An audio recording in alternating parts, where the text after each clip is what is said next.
রাসূলগণের উপর ফরজ ছিল। কারণ হযরত ইসমাঈল আলাইহিস সালাম সম্পর্কে মহান আল্লাহ বলেন, وَكَانَ يَأْمُرُ أَهْلَهُ بِالصَّلَاةِ وَالزَّكَاةِ وَكَانَ عِندَ رَبِّهِ মারদিয়া। জোরে বলেন আল্লাহু আকবার।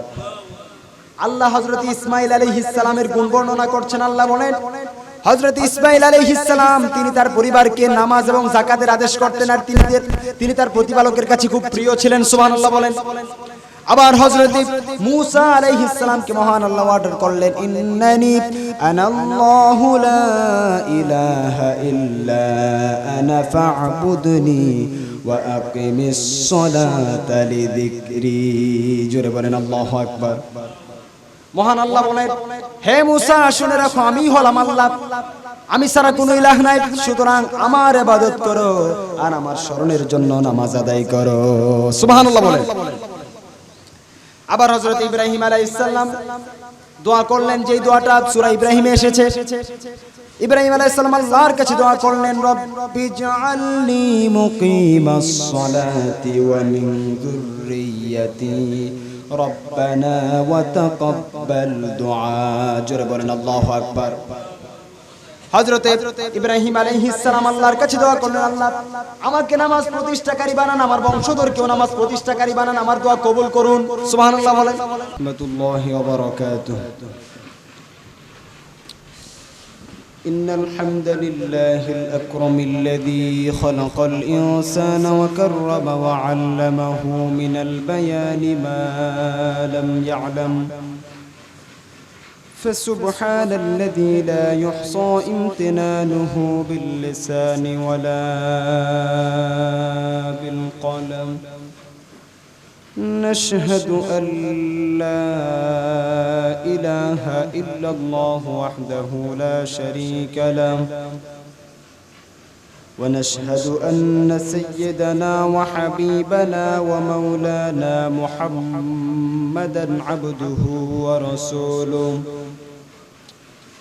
الذي أرسله بالحق بشيرا ونذيرا وداعيا إلى الله بإذنه وسراجا وقمرا منيرا. فقد قال الله تعالى في كلامه المجيد وفرقانه الحميد. সবাই পড়ুন, আউযু বিল্লাহি মিনাশ শাইতানির রাজীম। বিসমিল্লাহির রাহমানির রাহিম। ইন্নাস সালাতা তানহা আনিল ফাহশাই ওয়াল মুনকার ওয়ালাযিকরুল্লাহি আকবার ওয়াল্লাহু ইয়া'লামু মা তাসনাউন। وقال تعالى في شان حبيبه مخبرا وآمرا إن الله وملائكته يصلون على النبي يا أيها الذين آمنوا صلوا عليه وسلموا تسليما. درود إبراهيم پر اللهم صل على محمد وعلى آل محمد كما صليت على إبراهيم وعلى آل إبراهيم إنك حميد مجيد. اللهم بارك على محمد وعلى آل محمد كما باركت على إبراهيم وعلى آل إبراهيم إنك حميد مجيد. যে মানুষ মানুষের বেদনায় কেঁদেছিলেন জীবন মদিনায়, যে মানুষ মানুষের বেদনায় কেঁদেছিলেন জীবন মদিনায় সেই মাটি সেই মানুষ যদি এত সুন্দর না জানি তাহলে তুমি কত সুন্দর কত সুন্দর বালাগাল উলা বিকামালিহি كشفت الدجى بجماله حسنت جميع خصاله صلوا عليه وآله نبينا الآمر الناهي فلا أحد أبر في قول الله منه ولا نعمي بلغ العلا بكماله كشف الدجى بجماله حسنت جميع خصاله صلوا سبحانك لا علم لنا إلا ما علمتنا إنك أنت العليم الحكيم الحمد لله মহান রব্বুল ইজ্জত ওয়াল জালালের দরবারে অসংখ্য গণিত শুকর যে মহান আল্লাহ সুবহানাহু ওয়া তাআলা আমাদেরকে মেহেরবানি করে মহান আল্লাহ সুবহানাহু ওয়া তাআলার বিশেষ হুকুম জুমআর নামাজ আদায় করার লক্ষ্যে পৃথিবীর সবচেয়ে উৎকৃষ্টতম স্থান মসজিদে আসার মতো তৌফিক আমাদেরকে এনায়েত করেছেন সেজন্য মহান মুনিবের আলিশান দরবারে সকলে শুকরগুজার হচ্ছি সবাই প্রাণ খুলে বলছি আলহামদুলিল্লাহ দরুদ ও সালাম পাঠ করে নিচ্ছি সাইয়্যিদুল মুরসালিন খাতামুল আম্বিয়া আশরাফুল আম্বিয়া সাইয়্যিদুল কাউনাইন মুহাম্মাদুর রাসূলুল্লাহ সাল্লাল্লাহু আলাইহি ওয়াসাল্লামের উপর মুহতারাম হাজিরিন আমরা এমন সময় আজকে উপনীত হয়েছি আমাদের রমজান মাস আসতে কয়েকদিন বাকি আছে পাশাপাশি আমরা মহান আল্লাহর এই জুমার হুকুমটা এমন একটা সময়ে পালন করার জন্য উপস্থিত হয়েছি যে সময় গোটা পৃথিবী জুড়ে চলছে অশ্লীলতা বেহায়াপনা এবং সমস্ত খারাপ কাজকর্মের শৈলাভ চলছে বর্তমান বিশ্বে যা আমরা বর্তমানে দেখতে পাচ্ছি আমরা দেখতে পাচ্ছি গত কিছুদিন আগে একটা যুবক তার বাবাকে পিটিয়ে রাস্তায় মেরেছে মা তার দুই সন্তানকে বিষ পান করিয়ে মেরে ফেলেছে এরপরে মেয়ে রিলেশন হলো মেয়েকে বিবাহ করতে চায় বলেন নাউজুবিল্লাহ এই অশ্লীলতা আমরা একের পর এক দেখে আসছি আবার আমাদের পার্শ্ববর্তী হোসেনপুর ব্রিজ এখানে এক সন্তানকে অসতর্কভাবে রাস্তায় ব্রিজের উপর রাখার কারণে মা বাবার অসতর্কতার কারণে একটা বাচ্চা সন্তান গাড়ির নিচে চাপা পড়ে মারা গেল নাউজুবিল্লাহ এভাবে আমরা অনেক অশ্লীলতা এবং বিভিন্ন খারাপ কাজ আমরা দেখতে পাচ্ছি বর্তমান বিশ্বে তো এই খারাপ কাজগুলো যখন বৃদ্ধি পাবে তখন অবস্থা কি হবে এর পরিণতি কি হবে আমি পূর্বেও হাদিসটি বলেছিলাম বিশ্বনবী সাল্লাল্লাহু আলাইহি ওয়াসাল্লাম বলেন লাম তাযহারিল ফাহিশাতু ফি কওমিন قط حتى يعلنوا بها إلا فشى فيهم الطاعون والأوجاع التي لم تكن مضت في أسلافهم أو كما قال عليه الصلاة والسلام বিশ্বনবী সাল্লাল্লাহু আলাইহি ওয়াসাল্লাম বলেন যদি কোনো জাতির মধ্যে অশ্লীলতা প্রকাশ পায় কোনো জাতির মধ্যে যদি অশ্লীলতা প্রকাশ পায় এবং জাতির লোকেরা এই অশ্লীলতা প্রচার প্রসারে সহযোগিতা করে তারা প্রচার প্রসারের কাজ করে তাহলে এই জাতির মধ্যে আল্লাহ তাআলা এমন দুইটা শাস্তি দিবেন যে দুইটা শাস্তি পূর্বে আল্লাহ তাআলা কাউকে দেন কয়টা শাস্তি দিবেন দুইটা শাস্তি আল্লাহ দিবেন যে জাতির মধ্যে অশ্লীলতা বৃদ্ধি পাবে সেই জাতিকে আল্লাহ তাআলা দুইটা শাস্তি দিবেন যেই দুই শাস্তি পূর্বসূরীদের মধ্যে ছিল না রাসূল সাল্লাল্লাহু আলাইহি ওয়াসাল্লাম বলেন ইল্লা ফাশা ফীহিমুত তাউন, আল্লাহ তাআলা ওই জাতির মধ্যে এমন কিছু রোগ ব্যাধি দিবেন, সংক্রামক ব্যাধি, মহামারী।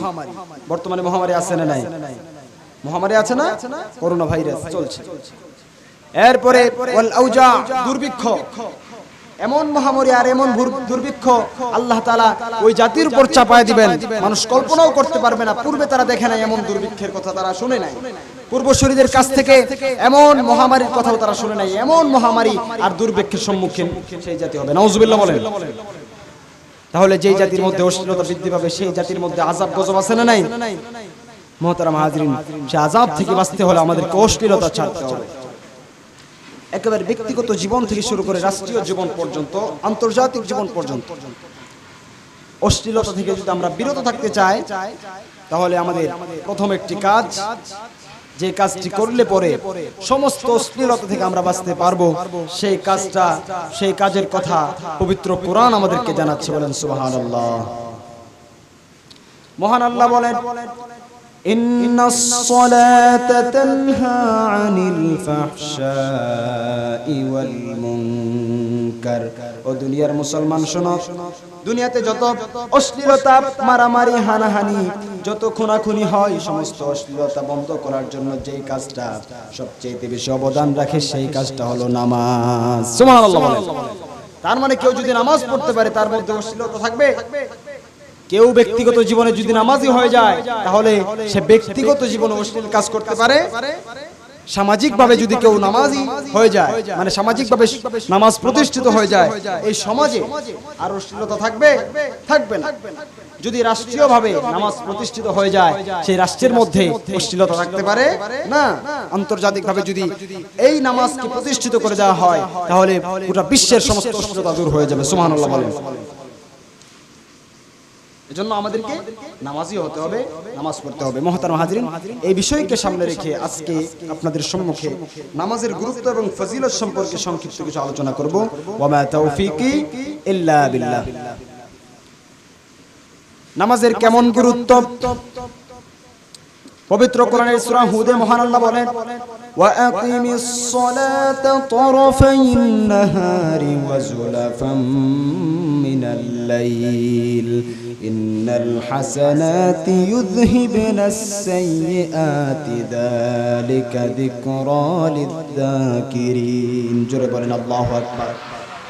মহান আল্লাহ বলেন রাতের ওয়া আকিমিস সালাতা, নামাজ তোমরা প্রতিষ্ঠা করো, নামাজ আদায় করো, তরফাইন নাহারি, দিনের দুই অংশে। দিনের কয় অংশে? প্রথম অংশে ফজর আর যোহর, আর দ্বিতীয় অংশে আসর। ওয়া যুলাফাম মিনাল লাইল, এবং রাতের প্রথম অংশে, রাতের প্রথম অংশের দুই ওয়াক্ত নামাজ, মাগরিব আর ইশা। ইন্নাল হাসানাতি ইউযহিবনাস সাইয়্যাত, কারণ নেক কাজসমূহ সমস্ত পাপ কাজকে দূর করে দেয়। সুবহানাল্লাহ বলেন। এজন্য নামাজ আমাদেরকে পড়তে হবে, নামাজ আমাদেরকে আদায় করতে হবে। এর গুরুত্ব আছে না নাই? নামাজের কেমন গুরুত্ব? এই নামাজ শুধুমাত্র আমাদের রাসূল সাল্লাল্লাহু আলাইহি ওয়াসাল্লামের উপর ফরজ ছিল না, পূর্বের রাসূলগণের উপর ফরজ ছিল। কারণ হযরত ইসমাঈল আলাইহিস সালাম সম্পর্কে মহান আল্লাহ বলেন وَكَانَ يَأْمُرُ أَهْلَهُ بِالصَّلَاةِ وَالزَّكَاةِ وَكَانَ عِندَ رَبِّهِ مَرْضِيًّا। জোরে বলেন আল্লাহু আকবার। আল্লাহ হযরত ইসমাঈল আলাইহিস সালামের গুণ বর্ণনা করছেন। আল্লাহ বলেন হযরত ইসমাঈল আলাইহিস সালাম তিনি তার পরিবারকে নামাজ এবং যাকাতের আদেশ করতেন, আর তিনি তার প্রতিপালকের কাছে খুব প্রিয় ছিলেন। সুবহানাল্লাহ বলেন। আবার হযরত মূসা আলাইহিস সালামকে মহান আল্লাহ অর্ডার করলেন ইন্নানি আনাল্লাহু লা ইলাহা ইল্লা আনা ফা'বুদনি ওয়া আকিমিস সালাতা লিযিকরি। জোরে বলেন আল্লাহু আকবার। মহান আল্লাহ বলেন হে মূসা শুনে রাখো, আমি হলাম আল্লাহ, আমি ছাড়া কোনো ইলাহ নাই, সুতরাং আমার ইবাদত করো আর আমার স্মরণের জন্য নামাজ আদায় করো। সুবহানাল্লাহ বলেন। আবার হযরত ইব্রাহিম আলাইহিস সালাম দোয়া করলেন, যেই দোয়াটা সূরা ইব্রাহিমে এসেছে। ইব্রাহিম আলাইহিস সালাম আল্লাহর কাছে দোয়া করলেন রব্বি জাআলনি মুকিমাস সালাতি ওয়া মিন যুররিয়্যাতি রব্বানা ওয়া তাকাব্বাল দুআ। জোরে বলেন আল্লাহু আকবার। হযরত ইব্রাহিম আলাইহিস সালাম আল্লাহর কাছে দোয়া করলেন, আল্লাহ আমাকে নামাজ প্রতিষ্ঠাকারী বানান, আমার বংশধরকেও নামাজ প্রতিষ্ঠাকারী বানান, আমার দোয়া কবুল করুন। সুবহানাল্লাহ বলেন। এরপরে নামাজের আদেশ বিশ্বনবী মুহাম্মদুর রাসূলুল্লাহ সাল্লাল্লাহু আলাইহি সাল্লামকেও করা হলো। আল্লাহর নবীকে আল্লাহ তাআলা বললেন, ওয়া মুর আহলাকা বিস-সালাতি ওয়াসতাবির আলাইহা। জোরে বলেন আল্লাহু আকবার। আল্লাহর নবীকে আল্লাহ বলেন, ওয়া মুর আহলাকা বিস-সালাতি, আপনার পরিবারকে আপনি নামাজের আদেশ করুন। শুধু আপনার পরিবারকে আদেশ করলেই হবে না, ওয়াসতাবির আলাইহা, আপনিও তার উপর অটল থাকুন। সুবহানাল্লাহ বলেন। এজন্য নামাজের গুরুত্ব আছে না নাই? কম না বেশি? মুহতারাম হাজিরিন, এজন্য আমাদেরকে নামাজ পড়তে হবে, নামাজ প্রতিষ্ঠাকারী আমাদেরকে হতে হবে। তবে এটাও জেনে রাখা দরকার, নামাজ যারা পড়ে তাদের মধ্যে দুইটা ভাগ আছে। কয়টা ভাগ? কথা বলেন, কয়টা ভাগ আছে? যারা নামাজ পড়ে তাদের মধ্যে কয়টা ভাগ? দুইটা ভাগ আছে। প্রথম ভাগ, যারা নামাজ পড়ে কিন্তু নামাজ পড়েও তারা জাহান্নামে যায়। দ্বিতীয় ভাগ, যারা নামাজ পড়ে তাদের নামাজের কারণে তারা জান্নাতে যায়। তাহলে নামাজি কয় প্রকার? কথা বলেন, নামাজি কয় প্রকার? দুই প্রকার। প্রথম প্রকার নামাজ পড়ে কোথায় যাবে? জাহান্নামে যাবে। দ্বিতীয় প্রকার নামাজ পড়ে জান্নাতে যাবে। জাহান্নামে নামাজিরাও যাবে। অবাক লাগছে না? নামাজ পড়েও জাহান্নামে যাবে, এটা কিভাবে হয়? তার মানে আমরা যারা উপস্থিত হই, 5 ওয়াক্ত নামাজ যারা পড়ি, জুমার নামাজ পড়ি, সব মুসল্লি কিন্তু জান্নাতে যেতে পারবো। আমাদের নামাজ দিয়া জান্নাতে যেতে পারবো না, সবাই যেতে পারবো না। কিছু লোক এমন আছে যারা নামাজ পড়বে কিন্তু তাদের নামাজের কারণে তারা জাহান্নামে যাবে। নাউজুবিল্লাহ বলেন। তাহলে তারা কারা জানার দরকার আছে না নাই? তাহলে আমার সঙ্গে সবাই পড়ুন। ফাওয়াইলুল লিল মুসাল্লিন আল্লাযীনা হুম আন সালাতিহিম সাহুন আল্লাযীনা হুম ইউরাউন। আল্লাহু আকবার। আল্লাহ তাআলা জানালেন, যারা নামাজ পড়ে আর তাদের নামাজের মধ্যে দুইটা দোষ থাকে, তারা নামাজ পড়েও জাহান্নামে যাবে। নাউজুবিল্লাহ। দুইটা দোষ কি? এক নাম্বার, আল্লাযীনা হুম আন সালাতিহিম সাহুন, যারা নামাজের ব্যাপারে উদাসীন, কি পড়তেছে কিছু জানে না। নামাজে যখন দাঁড়ায় দুনিয়াবি সব কথা মাথার মধ্যে চেপে বসে। আবার দুই নাম্বার যে দোষ, সেই দোষটা হলো মানুষকে দেখানোর জন্য তারা নামাজ পড়ে। নাউজুবিল্লাহ বলেন। এই দুইটা গুণ যাদের মধ্যে থাকবে তারা নামাজ পড়েও কোথায় যাবে? জাহান্নামে যাবে। তাহলে এই দুইটা দোষ আমাদের দূর করার দরকার আছে না নাই? মুহতারাম হাজিরিন, এই দুইটা দোষ আমরা কিভাবে দূর করব? নামাজের মধ্যে যখন বিনয়ী ভাব চলে আসবে, নামাজের মধ্যে যখন আল্লাহর প্রতি একাগ্র চিত্ততা আসবে, তখনই কেবল এই দুইটি দোষ আমাদের থেকে দূর হওয়া সম্ভব। ঠিক কি না? তাহলে খুশু বিনয়ী ভাব কিভাবে আনবেন এটাও জানার দরকার আছে না নাই? হযরত আবু আইয়ুব আনসারী রাদিয়াল্লাহু তাআলা আনহু বলেন, একবার একজন লোক রাসূল আকরাম সাল্লাল্লাহু আলাইহি সাল্লামের দরবারে উপস্থিত হলো। উপস্থিত হয়ে বলল, ইয়া রাসূলুল্লাহ, আমাকে কিছু উপদেশ করুন। ইদনি ওয়া আউজিস, আমাকে সংক্ষিপ্ত কিছু নসিহত করুন। রাসূল সাল্লাল্লাহু আলাইহি সাল্লাম বললেন, সংক্ষিপ্ত নসিহত শোনো, এত দীর্ঘ আলোচনার দরকার নাই। নামাজের বিষয়ে 2 ঘন্টা আলোচনার দরকার নাই। যে কোনো বিষয়ে 2 ঘন্টা 3 ঘন্টা আলোচনার দরকার নাই। এত দীর্ঘ আলোচনার দরকার নাই, সংক্ষিপ্ত নসিহত শোনো। সাহাবীকে আল্লাহর নবী বললেন, ইদা কুমতা ফি সলাতিকা ফাসাল্লি সলাতা মুওয়াদ্দাইন। ও আমার সাহাবী শোনো, যখন তুমি নামাজে দাঁড়াবে তোমার নামাজকে জীবনের শেষ নামাজ মনে করে দাঁড়াবে। সুবহানাল্লাহ বলেন। তোমার নামাজকে জীবনের শেষ নামাজ মনে করে দাঁড়াবে, তাহলে তোমার নামাজটা সবচাইতে আগে আল্লাহর দরবারে কবুল হয়ে যাবে। সুবহানাল্লাহ বলেন। একজন মানুষকে যদি বলা হয়, আপনি এখন 2 রাকাত নামাজ পড়ুন, নামাজ যখন শেষ হবে, নামাজ শেষ হওয়ার পরে আপনাকে ফাঁসির কাস্টে ঝোলানো হবে, আপনাকে ফাঁসি দেওয়া হবে, আপনার জীবনের শেষ 2 রাকাত নামাজ আপনি পড়ে নেন। সেই ব্যক্তিরা যদি বুঝমান হয়, জ্ঞানবান হয়, সেই ব্যক্তি নামাজ যে পড়বে, সুন্দর করে ওযু করবে, তারপরে দাঁড়িয়ে আস্তে আস্তে করে রুকু সাজদা করবে, তারপরে সুন্দর করে তার নামাজটা আদায় করবে।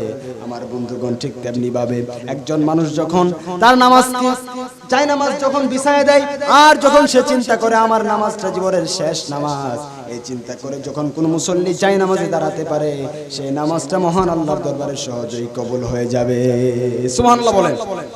তাহলে আমাদের নামাজে খুশু খুশু বিনয়ী ভাব নিয়ে আসা একটি সর্বোৎকৃষ্ট পন্থা রাসূল সাল্লাল্লাহু আলাইহি ওয়াসাল্লামের হাদিস থেকে আমরা শিখতে পারলাম, যেটি রাসূল সাল্লাল্লাহু আলাইহি ওয়াসাল্লাম একজন সাহাবীকে উপদেশ দিয়েছিলেন, সংক্ষিপ্ত নসিহত করেছিলেন।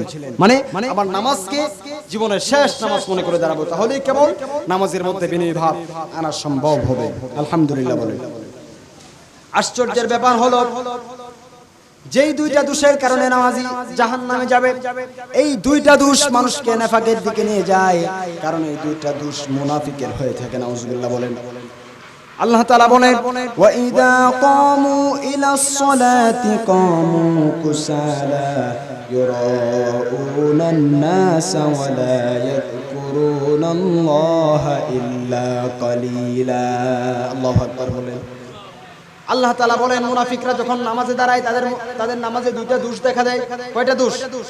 দুইটা দোষ। কামু কুসালা, যখন তারা নামাজে দাঁড়ায় তখন তারা অলসতা করে দাঁড়ায়, নামাজের মধ্যে অলসতা করে।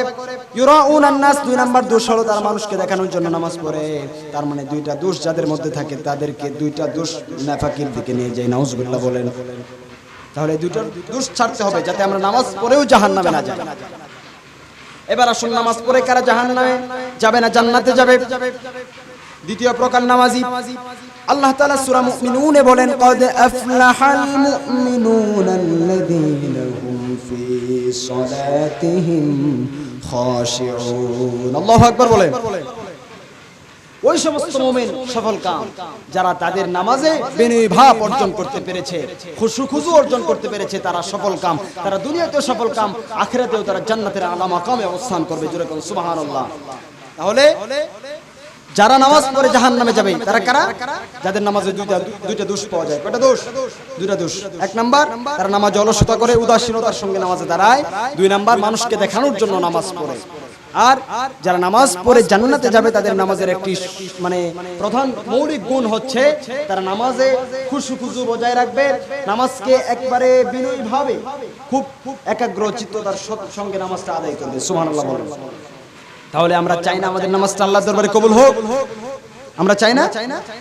মুহতারাম হাজরিন, যেটা বলছিলাম, রাসূল আকরাম সাল্লাল্লাহু আলাইহি ওয়াসাল্লামের উপর নামাজের বিধান দেওয়া হয়েছে। আল্লাহ তাআলা বললেন, হে রাসূল, আপনি আপনার পরিবারকে নামাজের আদেশ করুন। শুধু আপনার পরিবারকে আদেশ করলেই হবে না, আপনি নিজেও নামাজের উপর অটল থাকুন। সুবহানাল্লাহ বলেন।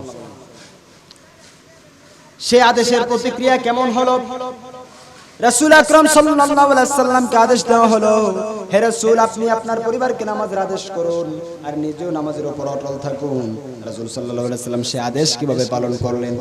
মুহতারাম হাজিরিন, রাসূল সেই আদেশটা সারা জীবন এমন ভাবে পালন করলেন, একটা হাদিস থেকে বোঝা যায়।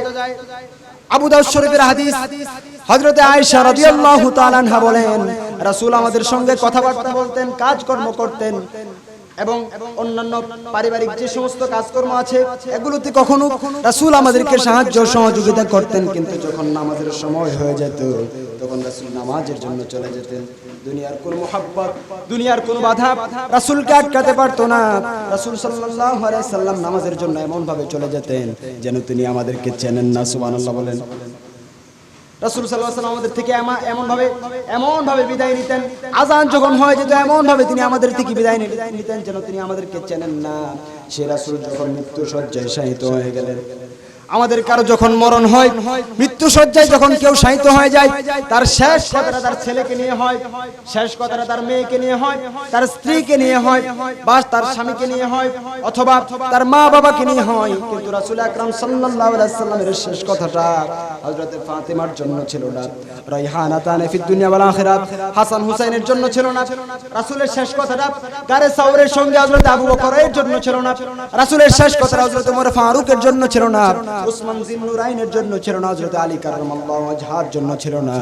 রাসূলের সর্বশেষ কথা কি ছিল? আবু দাউদ শরীফের হাদিস, হযরত আয়েশা রাদিয়াল্লাহু তাআলা আনহা বলেন, যতক্ষণ আমি রাসূলের মুখ থেকে আওয়াজ শুনতে পেয়েছি ততক্ষণ আমি শুনতে পেলাম রাসূল বলছিলেন, আসসালাতু আসসালাতু ইত্তাকুল্লাহা ফীমা মালাকাত আইমানুকুম, উম্মতের নামাজ পড়ো, অধীনস্থদের ব্যাপারে মহান আল্লাহকে ভয় করো। সুবহানাল্লাহ বলেন।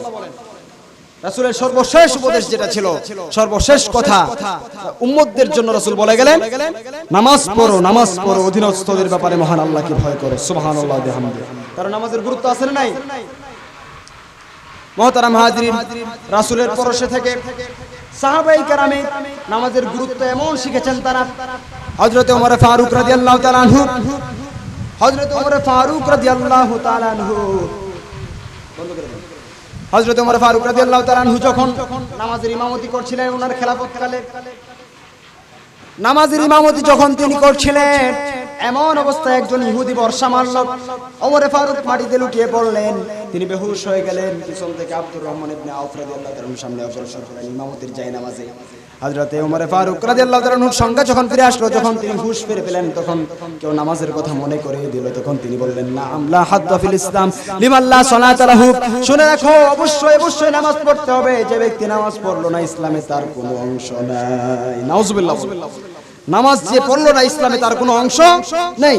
সঙ্গে সঙ্গে তিনি দাঁড়ালেন, যে নামাজটা কাজা হয়েছিল দাঁড়ায় নামাজটা পড়ে নিলেন। সুবহানাল্লাহ বলেন। তাহলে নামাজের গুরুত্ব আছে না নাই? সেই নামাজের গুরুত্ব আমাদেরকে বুঝতে হবে, জানতে হবে এবং আমল করতে হবে। আমরা কেমন গুরুত্ব দিই নামাজ?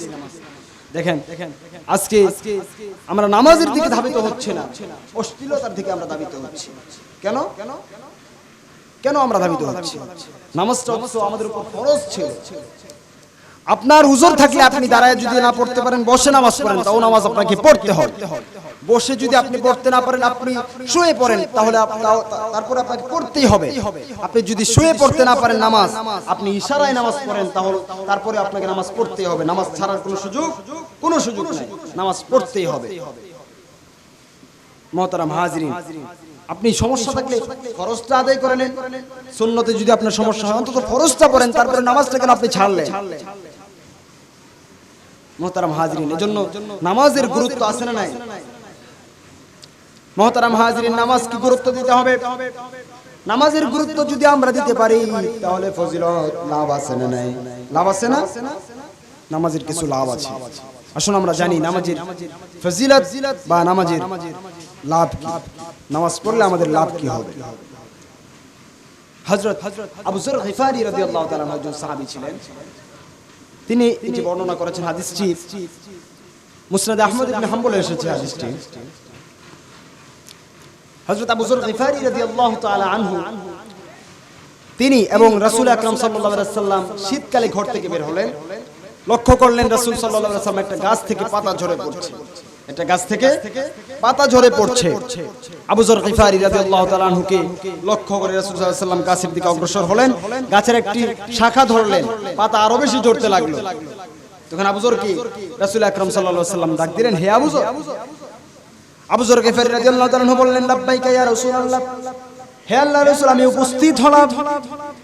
তখন রাসূল আকরাম সাল্লাল্লাহু আলাইহি ওয়াসাল্লাম বলেন, ইন্নাল আবদাল মুসলিমা লা ইউসাল্লিস সালাতা ইউরিদু বিহা ওয়াজহাল্লাহ ইয়াতাহাফাতু আনহু যুনুবুহু কামা ইয়াতাহাফাতু হাদাল ওয়ারাকু মিন হাদিহিশ শাজারা। সুবহানাল্লাহ বলেন। রাসূল আকরাম সাল্লাল্লাহু আলাইহি ওয়াসাল্লাম বলেন, হে আবু যর, শোনো, কোন মুসলিম বান্দা যদি 5 ওয়াক্ত নামাজ মহান আল্লাহর সন্তুষ্টির জন্য আদায় করতে পারে, তাহলে এই গাছের পাতা যেমন ভাবে ঝরে ঝরে পড়ছে, তার আমলনামা থেকে গুনাহগুলো এভাবে ঝরে ঝরে পড়তে থাকবে। সুবহানাল্লাহ বলেন। তাহলে নামাজের গুরুত্ব আছে না নাই? তাহলে নামাজের গুরুত্ব আমরা বুঝি না তো? বিপদে পড়লে নামাজ পড়ার দরকার আছে না নাই? আমাদের বিপদ হয় না অনেক সময়? বিভিন্ন বিপদ হলে আমরা কি করি? হায় হতাশ করি, অমুককে গালি দেই, তমুককে গালি দেই, মার নাম ধরে, বাবার নাম ধরে, এরপরে আল্লাহকে বলে, আল্লাহ তুমি শুধু আমাকেই দেখো, আর কাউকে দেখো। এরকম বিভিন্ন আজে বাজে কথা আমরা বলতে থাকি। অথচ বিপদে যখন আমরা পতিত হই, তখন 2 ক্যাটাগরিতে আল্লাহর কাছে সাহায্য চাইতে হয়। কয় ক্যাটাগরিতে? 2 ক্যাটাগরিতে। 1 নাম্বার, আমরা সবর, ধৈর্যের মাধ্যমে মহান আল্লাহর সাহায্য প্রার্থনা করতে পারি। 2 নাম্বার, নামাজ সালাতের মাধ্যমে আমরা মহান আল্লাহর সাহায্য প্রার্থনা করতে পারি। সুবহানাল্লাহ। মহান আল্লাহ বলেন, ইয়া আইয়ুহাল্লাযীনা আমানুস্তাঈনু বিস-সাবরি ওয়াস-সালাহ ইন্নাল্লাহা মা'আস-সাবিরিন। জোরে বলেন আল্লাহু আকবার। মহান আল্লাহ ইমানদারদের লক্ষ্য করে বলছেন, হে ইমানদারেরা শোনো, তোমরা আল্লাহ তাআলার কাছে সবর এবং নামাজ দুইটা জিনিসের মাধ্যমে সাহায্য প্রার্থনা করো, কারণ জেনে রাখো মহান আল্লাহ ধৈর্যশীলদের সঙ্গে রয়েছেন। জোরে বলুন সুবহানাল্লাহ। ধৈর্যশীল যারা, সবের যারা, তাদের সঙ্গে কে আছেন? আল্লাহ আছেন সুবহানাহু ওয়া তাআলা। এজন্য ধৈর্য এবং সালাত দুইটা জিনিসের মাধ্যমে সাহায্য চাইতে রাজি আছি না নাই? রাজি আছি ইনশাআল্লাহ। কারণ হযরত হুযায়ফা রাদিয়াল্লাহু তাআলা আনহু বর্ণনা করেন, কানা রাসূলুল্লাহ সাল্লাল্লাহু আলাইহি ওয়াসাল্লাম ইযা হাযাবাহু আমরুন বাদারা ইলা সালাত। আবু দাউদ শরীফের হাদিস। হযরত হুযায়ফা রাদিয়াল্লাহু তাআলা আনহু বলেন, রাসূল সাল্লাল্লাহু আলাইহি ওয়াসাল্লাম যখন কোনো কঠিন সমস্যার সম্মুখীন হয়ে যেতেন, তখন ওযু করে নামাজে দাঁড়ায় যেতেন। সুবহানাল্লাহ বলেন। রাসূল তখন কি করতেন? নামাজে দাঁড়ায় যেতেন। আর আমরা কি করি? নামাজে দাঁড়াই না। মুহতারাম হাজিরিনের জন্য নামাজ আমাদেরকে পড়তে হবে। নামাজের গুরুত্ব আছে না নাই? নামাজ আমাদেরকে পড়তেই হবে। নামাজ সাধারণ কোন উপাসনার নাম নয়। অন্যান্য ধর্ম যারা পালন করে তারাও উপাসনা করে, আমরাও করি। তারা পূজা করে, তারপরে বিভিন্ন উপাসনা তারা করে থাকে, আমরাও উপাসনা করি, আমরাও নামাজ পড়ি। কিন্তু আমাদের নামাজ শুধুমাত্র রুকুর মধ্যে সীমাবদ্ধ নয়, শুধুমাত্র সিজদার মাধ্যমে আমাদের নামাজ হয়ে গেল না, শুধুমাত্র আমরা নামাজের নিয়ম কানুন পালন করলেই নামাজ হয়ে গেল না। না না, নামাজ যদি আপনি পালন করেন, আপনার মাথায় রাখতে হবে মুসলিম শরীফের হাদিস, আকরাবু মা ইয়াকুনুল আবদু মির রাব্বিহি ওয়া হুয়া সাজিদুন। একজন বান্দা যখন সিজদায় চলে যায়, সেই বান্দাটা মহান রবের সবচেয়ে বেশি নিকটবর্তী হয়ে যায়। সুবহানাল্লাহ বলেন। আল্লাহর সবচেয়ে বেশি নিকটবর্তী একজন বান্দা তখন হয় যখন একজন বান্দা সিজদায় চলে যায়। কিন্তু আমরা সিজদায় পড়ে মহান আল্লাহকে ডাকতে আমরা শিখিনি, আমরা সিজদায় পড়ে মহান আল্লাহ তাআলাকে ডাকতে রাজি নই, আমরা শুধু হায় হুতাশ করতে রাজি। মানে কেন এমন হয়ে গেল, কেন আল্লাহ তাআলা আমাকে দেখেন, এগুলো আমরা শুধু বলতে রাজি। মুহতারাম হাজিরিন, আসুন আমরা নামাজ পড়ি। মানুষকে আল্লাহ নামাজের আদেশ করলেন, আফসোস লাগে মানুষ নামাজের এই আদেশটা পালন করতে রাজি না। ফজরের নামাজ যখন শুরু হয়, কয়জন মুসল্লি হয়? মুসল্লি কয়জন হয়? এক কাতার, এক কাতার মুসল্লি হয়? এক কাতারও হয় না, এক কাতারও হয় না ফজরের নামাজে। জুমার নামাজে মসজিদ ভরে কিনা? জুমার নামাজে ভরে না? জুমার নামাজ যতগুলো মানুষ হয়েছে, এতগুলো মানুষ যদি ফজরের নামাজে হতো তাও মানা যেত। কিন্তু আমরা এতটাই নামাজের ব্যাপারে অবহেলা করি, আজকে নামাজকে ছেড়ে দিচ্ছি। মানুষকে আল্লাহ নামাজের আদেশ করলেন, মানুষ পালন করতে রাজি না। কিন্তু আল্লাহ তাআলা যত মাখলুক সৃষ্টি করলেন, প্রত্যেকটা মাখলুককে তাদের সৃষ্টির যে অবস্থা, সেই অবস্থায় নামাজি বানায় রেখেছেন। কেমন নামাজি তারা? অনেক মাখলুক আছে যাদের নামাজে শুধু কিয়াম আছে, যাদের নামাজে শুধু দাঁড়ানো আছে, রুকু নাই, সিজদা নাই। তারা কারা? ওই মাখলুক কারা? তারা হচ্ছে ওই সমস্ত মাখলুক, যেমন গাছপালা। আপনাদের সামনে গাছপালা আছে না? গাছপালা এক পায়ে দাঁড়িয়ে রয়েছে, তাদের হালত হচ্ছে কিয়ামের হালত। নামাজের একটা হালত, নামাজের একটা অবস্থা হচ্ছে দাঁড়িয়ে থাকা। আল্লাহ তাআলা গাছকে সৃষ্টি করলেন, যে হালতে সৃষ্টি করলেন সেই হালতেই তাকে নামাজে রাখলেন, এবং তাকে অর্ডার করার পর থেকে সে নামাজেই আছে, তাসবিহ পড়তেই আছে। সুবহানাল্লাহ বলেন। এরপরে এমন অনেক মাখলুক আছে যাদের নামাজে শুধু রুকু আছে, সিজদাও নাই, কিয়ামও নাই। যেমন চতুষ্পদ প্রাণী আছে না?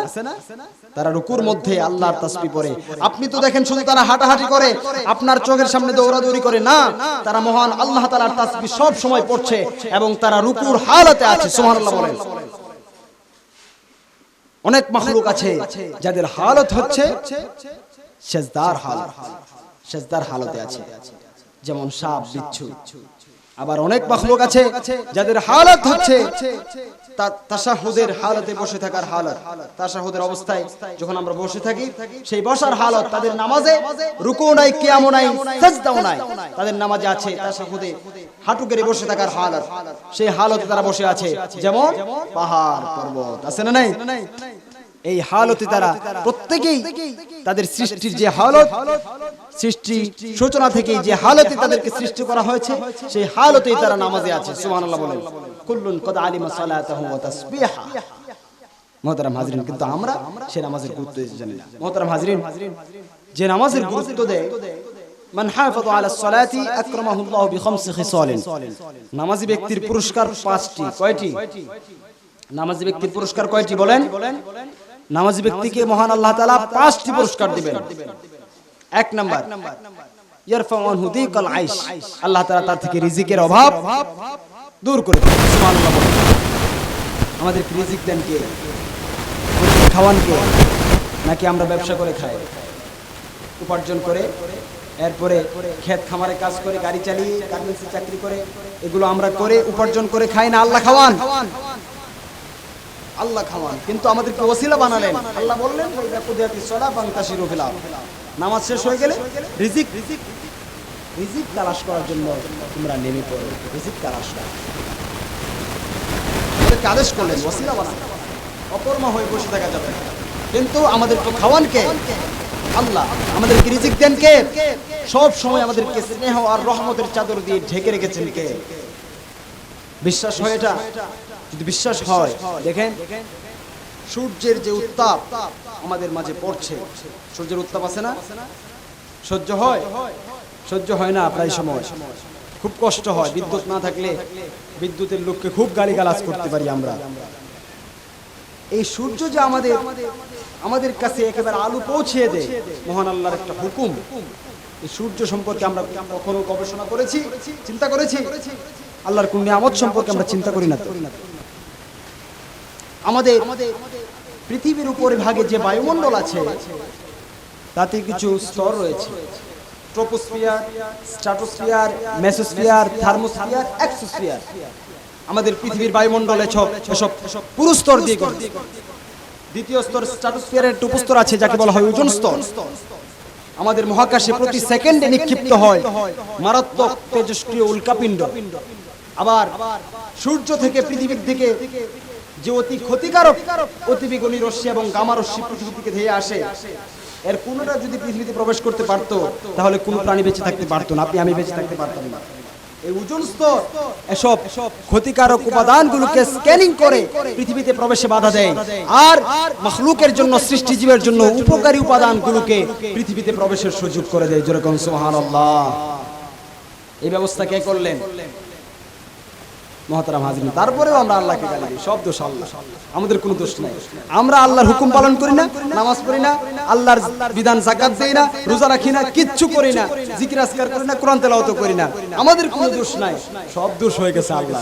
আল্লাহ একটু বিপদ আপদ দিলেন, আল্লাহ একটু জ্বর দিলেন, আল্লাহ একটু মাথা ব্যথা দিলেন, আল্লাহ একটু ঋণগ্রস্ততার বুঝে চাপাই দিলেন, আল্লাহ একটু পরীক্ষায় ফেললেন, তো মাথা নষ্ট, আল্লাহকে গালিগালাজ শুরু করে দেয়। আল্লাহ শুধু আমাকে দেখে, আমাকে দেখে। এরকম লোক আছে না নাই? আছে, আছে মানে আমরাই তো বলি। মুহতারাম হাজরিন, এজন্য এগুলো বলা যাবে। বিজ্ঞানীরা এসব চিন্তা করে, বিজ্ঞানীরা এসব চিন্তা করে, তারা গবেষণা করে, কিন্তু তাদের কপালে, তাদের নসিবে হেদায়েত জুটে না অনেকের কপালে। এজন্য আল্লামা ইকবাল বলেন, ढूंढने वाले सितारों की गुजरगाहों का, ढूंढने वाले सितारों की गुजरगाहों का, अपने अफकार के दुनिया में सफर ना कर सका। নক্ষত্রপুঞ্জের যাত্রাপথে বিজ্ঞানীরা অনুসন্ধান চালিয়েছে, কিন্তু নিজেদের চিন্তার জগতে তারা সফর করতে পারে নাই। ঠিক কিনা বলুন? নিজেদের চিন্তার জগতে তারা একটু চিন্তা করে দেখে না, এতগুলো সৃষ্টি আল্লাহ, আল্লাহর এত সৃষ্টি, সে আল্লাহর প্রতি ঈমান আনতে তারা রাজি না। তারা নাস্তিকতা এবং তারা জড়বাদের দিকে চলে যায়। মুহতারাম হাজরিন, তারা বলে আল্লাহ, আল্লাহ বলতে কি? সৃষ্টিকর্তা নেই। অধিকাংশই নাস্তিক হয়ে যায়। তারা গবেষণা করে কিন্তু আল্লাহর সৃষ্টি সম্পর্কে চিন্তা করে না, তারা নাস্তিক। অথচ একজন ব্রাহ্মণ লোককে একবার প্রশ্ন করা হয়েছিল যে আপনি কি জানেন, আপনি কিভাবে বুঝবেন একজন স্রষ্টা আছে? সে বলে আমি বিশ্বাস করি একজন স্রষ্টা আছে, এই পৃথিবীর একজন স্রষ্টা আছে, আমি বিশ্বাস করি আমাদের স্রষ্টা একজন আছে। তো বেদুইন লোককে প্রশ্ন করা হলো, আপনি যে বললেন স্রষ্টা আছে, আপনি বুঝলেন কিভাবে? মূর্খ লোক, তাকে জিজ্ঞেস করা হলো। মূর্খ লোক সে বলল, যেখানে ছাগলের বিষ্ঠা থাকে, গরুর বিষ্ঠা থাকে, সেখানে বোঝা যায় ছাগল আছে। যেখানে গরুর বিষ্ঠা থাকে, গোবর থাকে, সেখানে গোবর দেখলে বোঝা যায় এখানে গরু থাকে। যেখানে ঘোড়ার মানে বিষ্ঠা দেখা যায়, সেখানে দেখলেই বোঝা যায় এখানে ঘোড়া রাস্তা বল, এখানে ঘোড়া বাস করে। যেখানে মানুষের পায়ের ছাপ দেখা যায়, সেখানে বোঝা যায় এখানে মানুষের বাস করে। সুতরাং এত কিছু যে সৃষ্টি আমরা চোখে দেখতে পাচ্ছি, পাহাড় পর্বত নদী নালা, এরপরে খাল বিল, এগুলো দেখতে পাচ্ছি, সুদূর আসমান দেখতে পাচ্ছি, জমিন দেখতে পাচ্ছি, এত কিছু দেখার পরেও কেন আমি এই চিন্তা করব না, কেন আমি বিশ্বাস করব না এর স্রষ্টা একজন আছে? সুবহানাল্লাহ বলেন। সে মূর্খ লোক এই চিন্তা করতে পারলো, কিন্তু অনেক শিক্ষিত তারা তাদের কপালে হেদায়েত নসিব হয় না, এজন্য তারা বুঝেও না বুঝার ভান করে থাকে। অথচ এসব সৃষ্টির মধ্যে আল্লাহর নিদর্শন আছে না নাই? মুহতারাম হাজিরিন, মহান আল্লাহকে প্রশ্ন করুন, আল্লাহ এত সৃষ্টি কেন আমাদের জন্য আপনি তৈরি করলেন? এত কিছু কেন সৃষ্টি করলেন? আমাদের অধীনস্থ পৃথিবীর সব কিছুকে আমাদের অধীনস্থ কেন করে দিলেন? আল্লাহকে যদি প্রশ্ন করেন, আল্লাহ আমাকে এত সুন্দর করে কেন বানালেন? এত সুন্দর করে আমাকে পৃথিবীতে থাকার সুযোগ কেন করে দিলেন? আপনি যদি প্রশ্ন করেন, তাহলে আল্লাহ কোরআনে উত্তর দিবেন। আল্লাহ বলেন, ইন্নাল্লাহা বিন-নাসি লারাউফুর রাহিম। আল্লাহু আকবার। আল্লাহ বলেন, বান্দারে আমি কেন তোর জন্য এত কিছু করলাম? কারণ আমি মানুষকে খুব ভালোবাসি। কাকে ভালোবাসেন আল্লাহ? মানুষকে। শুধু ইমানদারকে আল্লাহ ভালোবাসেন না, আল্লাহ কাফেরকেও ভালোবাসেন। আল্লাহ তাআলা যে কোনো ধর্মের লোককে ভালোবাসেন, তবে আল্লাহ তাআলা প্রত্যেককেই স্নেহ মায়া মমতা দিয়ে সৃষ্টি করেছেন, কিন্তু তাদের কর্মের কারণে কেউ ইহুদি হয়, কেউ নাসারা হয়, কেউ হিন্দু হয়, এক একজন এক এক ধর্মের অনুসারী হয়ে যায়। কিন্তু প্রকৃত ধর্ম যেটা, সেটা কোন ধর্ম? আল্লাহর ধর্ম, ইসলাম ধর্ম। সুবহানাল্লাহ বিহামদিহি। সেজন্য ইসলামের ছায়া আমাদেরকে আসতে হবে, আমাদেরকে চিন্তা করতে হবে। এজন্য আমাদের রিজিকের অভাব দূর করেন কে? নামাজি যারা হবে তাদের 5টা পুরস্কার। প্রথম পুরস্কার ইয়ারফাউ আনহু দিকাল আইশ, আল্লাহ তাআলা তাদের থেকে রিজিকের অভাব দূর করে দেবেন। 2 নাম্বার পুরস্কার ওয়া আযাবাল কবরি, তাদের থেকে কবরের আযাব আল্লাহ দূর করে দেবেন। ওয়া ইউতিহিল্লাহু কিতাবাহু বিয়ামিনিহি, যখন হাসরের মাঠ কায়েম হয়ে যাবে, প্রত্যেকে হাই হুতাশ করতে থাকবে, প্রত্যেক মানুষ নিজে ইয়া নাফসি করতে থাকবে। সেই কঠিন মুহূর্তে মহান আল্লাহ সুবহানাহু ওয়া তাআলা নামাজি ব্যক্তিকে ডান হাতে আমলনামা দান করবেন। সুবহানাল্লাহ। কয়টা পুরস্কার হলো? 3টা। 4 নাম্বার পুরস্কার ওয়া ইয়ামুরু আলা সিরাতিকাল বারকি, ফুল সিরাত সে বিদ্যুতের গতিতে পার হবে। সুবহানাল্লাহ বলেন। আবার ওয়ায়াদখুলুল জান্নাতা বিগাইরি হিসাব, 5 নাম্বার সর্বশেষ পুরস্কার হলো বিনা হিসাবে সে জান্নাতে প্রবেশ করবে। সুবহানাল্লাহ বলেন।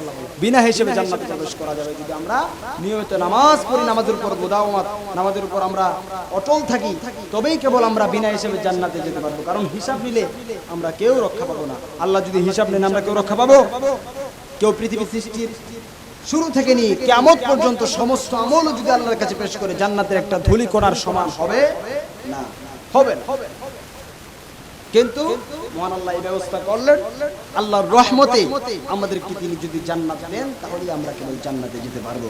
এজন্য বুখারী শরীফের একটি বর্ণনা, মান হুসিবা উকিবা, যাকে শাস্তি হাসরের ময়দানে যার হিসাব নেওয়া হবে তাকে কঠিন শাস্তি দেওয়া হবে। নাউজুবিল্লাহ বলেন।